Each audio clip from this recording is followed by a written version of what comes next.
बिस्मिल्लाहिर्रहमानिर्रहीम। बच्चों, आज का जो हमारा चैप्टर है वो हमने हिस्ट्री पोर्शन से लिया है और the chapter is our past.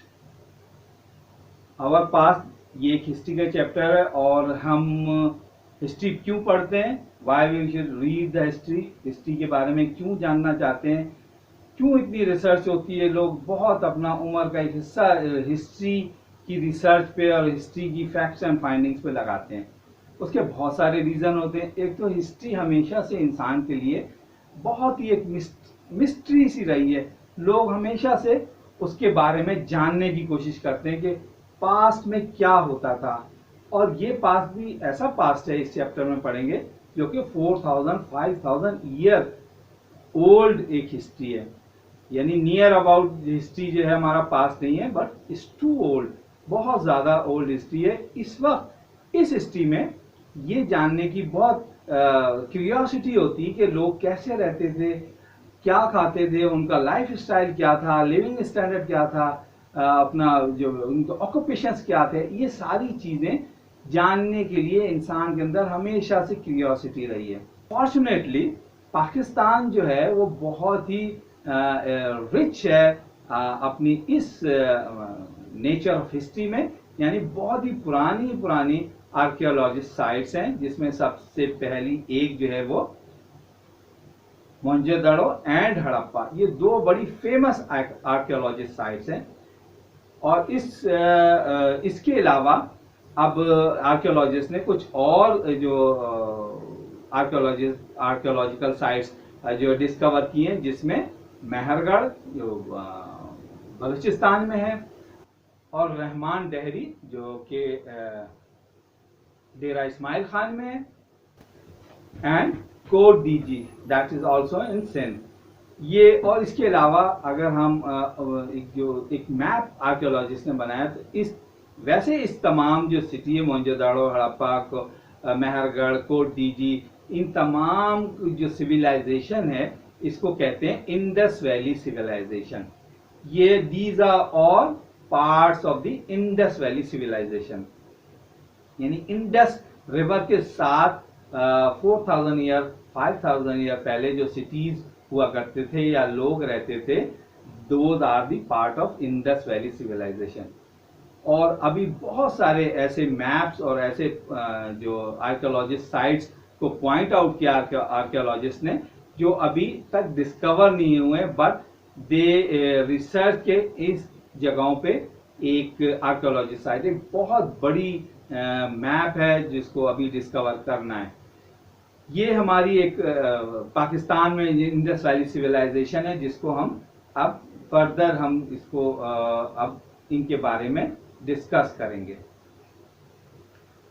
अच्छा, एक और बात, इंडस वैली सिविलाइजेशन में जो इंडस रिवर के साथ जितने भी आर्कियोलॉजिकल पॉइंट्स आर्कियोलॉजिस्ट ने बताए हैं, वो जस्ट बिकॉज कि इतना पहले वो रिवर के किनारे ही सिविलाइजेशन लोग रहा करते थे, क्योंकि सबसे बेसिक नीड जो इंसान की थी पानी और एग्रीकल्चर, जो क्रॉप्स वगैरह लगाते थे उसके लिए पानी की जरूरत होती थी। तो तमाम सिविलाइजेशन रिवर के साथ ही हुआ करती थी। इससे पहले अगर हम बेबीलोन, मेसोपोटामिया की हम सिविलाइजेशन देखें या नाइल रिवर की सिविलाइजेशन देखें, वो सारी जो है रिवर के साथ हुआ करती थी, जो इसकी बेसिक नीड्स उस वक्त इंसान की पूरी करता था। अब हम आते हैं, अगर हम साइंटिस्ट या आर्कियोलॉजिस्ट ये बात भी रिसर्च करते हैं कि ये साइट्स आखिर ऐसी क्या रीजन थी कि वो डिस्ट्रॉय हो गए और वैनिश हो गए अपने टाइम से, और उसका रीजन क्या था। जैसे इससे पहले मेहरगढ़ का मैंने नाम दिया, मेहरगढ़ इंडस वैली सिविलाइजेशन से पहले की, उससे भी यानी मोहनजोदड़ो से पहले की सिविलाइजेशन है। लेकिन वो जब मे बी आर्कियोलॉजिस्ट कहते हैं कि क्लाइमेट चेंज हुआ और वहां पे लोगों के रहने के लिए प्रॉब्लम हो गई, यानी एग्रीकल्चर का प्रॉब्लम हुआ, तो वो लोग मूव आउट कर गए इंडस वैली में, और फिर यहाँ से एक नई सिविलाइजेशन जो है वो स्टार्ट हुई, जिसके हमें रियूज जो हैं वो मोहनजोदड़ो में मिलते हैं। मोहनजोदड़ो जो बेसिकली एक लोकल लैंग्वेज का वर्ड है, जिसके मीनिंग्स है माउंट्स ऑफ डेड, यानी ये अभी मैं आपको बताऊंगा कि इसको क्यों कहा गया माउंट्स ऑफ डेड। आर्कियोलॉजिस्ट कहते हैं कि मोहनजोदड़ो एक बहुत ही एडवांस्ड सिविलाइजेशन थी जो कि इस एरिया में 2600 Mohenjodaro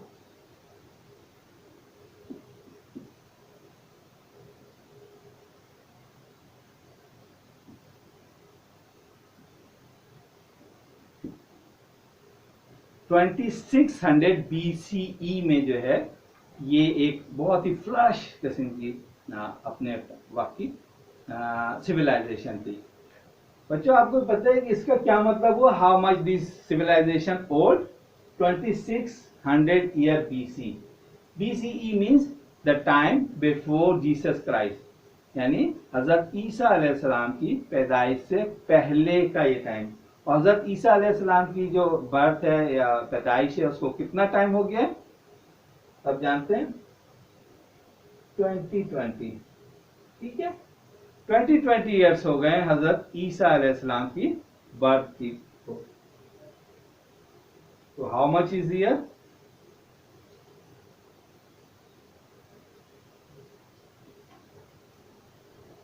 it means Indus valley civilisation approx 4 to 5,000 years old है।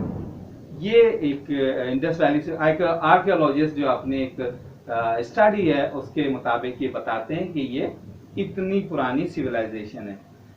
इंडस वैली सिविलाइजेशन बहुत ज्यादा एडवांस थी। वहां पे जो लोग रहते थे वो एक जो एग्रीकल्चर में बहुत एक्सपर्ट थे।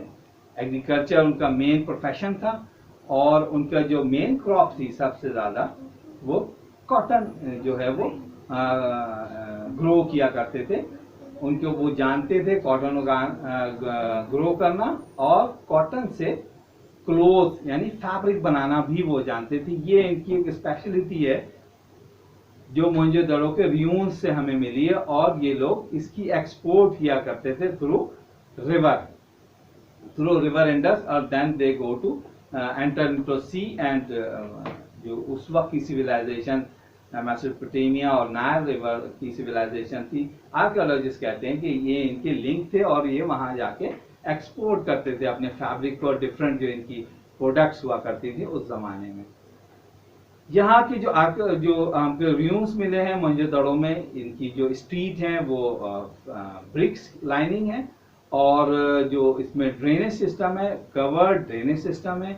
वाइड जो उनकी स्ट्रीट है, यहाँ पे जो ग्रेन को स्टोर करने के बड़े स्टोर हुआ करते थे एंड दे उनके एक सेपरेट बाथ हुआ करते थे जहाँ एक लोग जाके वहाँ अपना बाथ लिया करते थे। इसके अलावा जो हाई साइड है, लोग आर्कियोलॉजिस्ट कहते हैं जो हाई साइड है वहां पे जो है वो मोहनजोदड़ो की जो एलीट क्लास रहा करती थी और जो डाउन साइड थी वहां पे लेबर क्लास या मिडिल क्लास की जो है वो लोग रहा करते थे।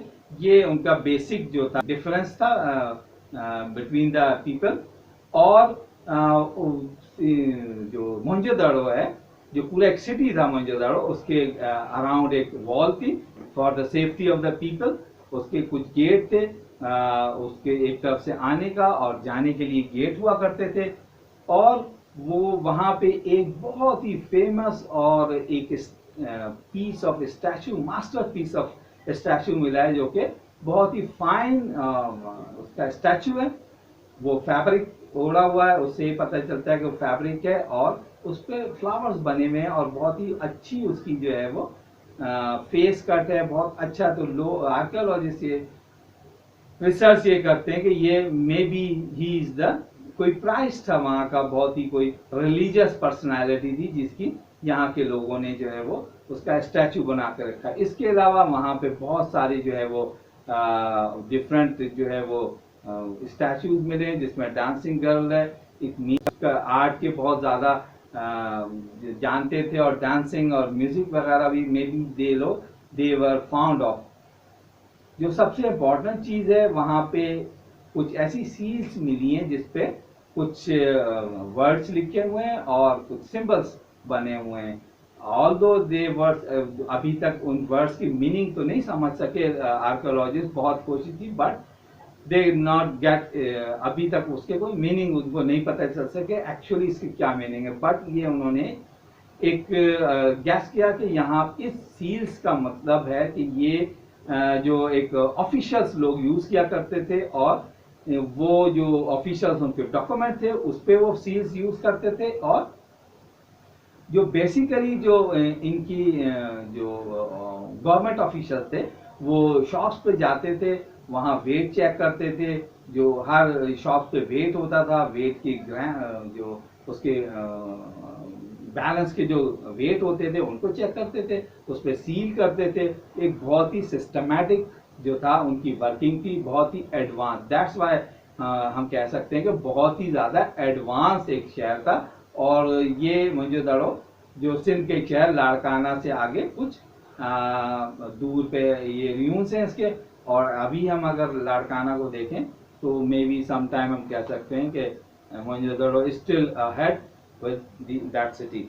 अच्छा, मोहनजोदड़ो में आर्कियोलॉजिस्ट ने जो है मोहनजोदड़ो में क्या क्या डिस्कवर किया, अ पीस ऑफ पोट्रीज, यानी बहुत सारे जो है वो पॉट्स वगैरह डिफरेंट काइंड के कलरफुल पॉट्स यूज किए, और ये पता चला कि यहाँ पे जो है वो लोग किस टाइप के पॉट यूज किया करते थे, बहुत ही अच्छी क्वालिटी के कलरफुल पॉट्स यूज करते थे। इसके अलावा ऑर्नामेंट्स, ज्वेलरीज,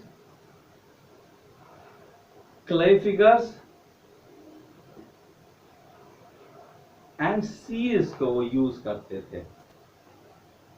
और मोहनजोदड़ो के जो लोग थे वो ट्रेडिंग करना जानते थे अपनी, जैसे मैंने पहले बताया उनकी सबसे जो मेन ट्रेडिंग प्रोडक्ट थी दैट इज कॉटन, और made ups of cotton means fabric.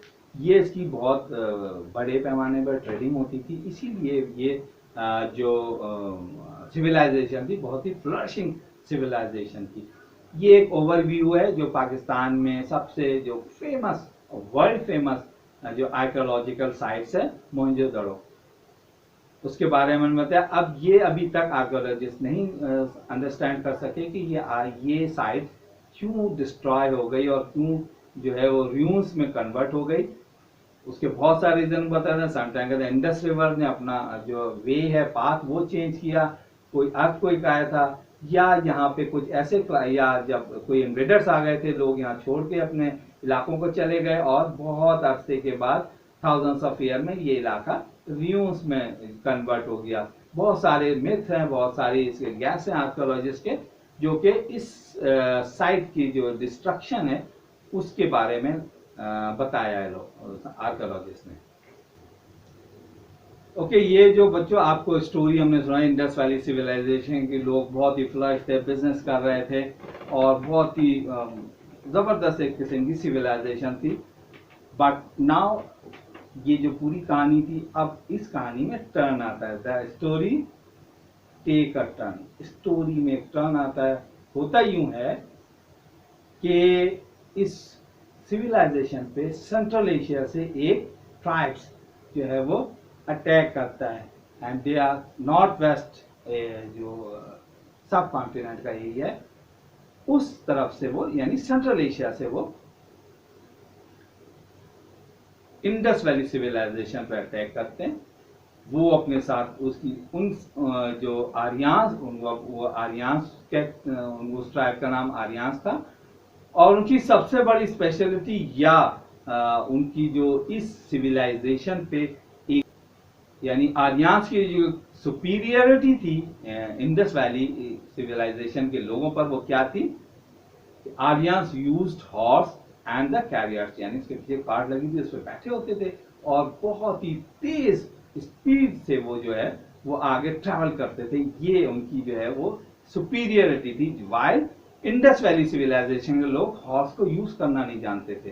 उनकी दीवार तो थी, उन्होंने वॉल भी बनाई हुई थी, बट वॉल ऑब्वियसली बहुत ज्यादा ऊंची नहीं होगी, क्योंकि उन्होंने कभी हॉर्स भी यूज नहीं किया था, ना ही कभी देखा था हॉर्स को। ये सबसे उनकी लिए जो एक बड़ी अजीब बात थी कि ये लोग कैसे हैं, और जो है वो हॉर्स पे बैठे हैं, उसके साथ कार्ट भी लगी है, और उस पर और लोग भी बैठे हैं, और बहुत ही तेजी से इनकी तरफ आते हैं। वो और आर्यंस में एक और सुपीरियरिटी थी, दे यूज टू वेपन्स, उनके पास अच्छे वेपन्स भी थे। ऑब्वियसली उस जमाने में के जो वेपन्स थे as compared to Indus valley के जो लोग थे, इनसे अच्छे वेपन्स थे। तो ये दो सुपीरियरिटी थी और वो फाइटर थे, यानी ये जो उनकी सारी क्वालिटीज थी एक अच्छे फाइटर की थी। यानी हॉर्सेस यूज करते थे, कार्ट यूज करते थे, वेपन थे उनके पास, जो एरोस थे वो सब यूज करते थे। तो ये एक बहुत ही एक जो फाइटर रेस होती है उसकी एक कैरेक्टरिस्टिक्स और क्वालिटीज होती हैं जो कि आर्यंस में थी। और वही हुआ कि देखते ही देखते आर्यंस ने पूरी इंडस वैली सिविलाइजेशन को डिस्ट्रॉय कर दिया। तमाम जो लोग थे एक वक्त में जो एक जगह बहुत सारे लोगों को जमा करके जो है उन्होंने मर्डर या कत्ल कर दिया। वो जब न्यूज डिस्कवर किए गए और उसकी एक जगह से बहुत सारे ह्यूमन स्केलेटन जो है वो मिले, जो आर्कियोलॉजिस्ट ने इसके बारे में कहा कि इन बहुत सारे लोगों को एक ही जगह जमा करके जो है वो कत्ल किया गया था। तो मैस जो एक ग्रेव टाइप की जगह थी, तो इस वजह से मैंने आपको कहा था, मैं बाद में बताऊंगा, इस वजह से इसको मोहनजोदड़ो सिंधी में कहा, सिंधी लैंग्वेज में कहा गया, यानी माउंड ऑफ डेड, एक मुर्दा लोगों का, मरे हुए लोगों का टीला या एक ऊंची जगह। तो दैट्स वाई यहाँ पे एक जगह पे बहुत सारे लोगों को स्केलेटन मिले थे। और आर्कियोलॉजिस्ट बोलते हैं ये शायद लास्ट जो आर्यंस का एक मर्डर था जो इस इलाके में आया था। आर्यंस अपने साथ जो अपने वेपन्स और ये सारी चीजें लाए थे, उसके साथ 2-3 और चीजें भी लाए थे, यानी एक नई लैंग्वेज जिसको क्या कहते थे, संस्कृत, अपने साथ वो लैंग्वेज लाए थे, और एक न्यू रिलीजन इसको हिंदुइज्म कहते थे। अभी तक जो इससे पहले इंडस वैली सिविलाइजेशन से किसी भी ऐसे एक रिलीजन का कोई जो है ना रिकॉर्ड नहीं मिलता कि ये क्या religion Indus valley civilisation Mohenjodaro के लोग जो है किस रिलीजन को मानते थे, क्या रिलीजन था, कोई ऐसे जो है रिकॉर्ड मिले नहीं वहां से। लेकिन संस्कृत, ये जो आर्यंस आए अपने साथ संस्कृत लैंग्वेज लाए और अपने जो एक उनका जो रिलीजन था हिंदुइज्म, ये दो चीजें लेकर आए।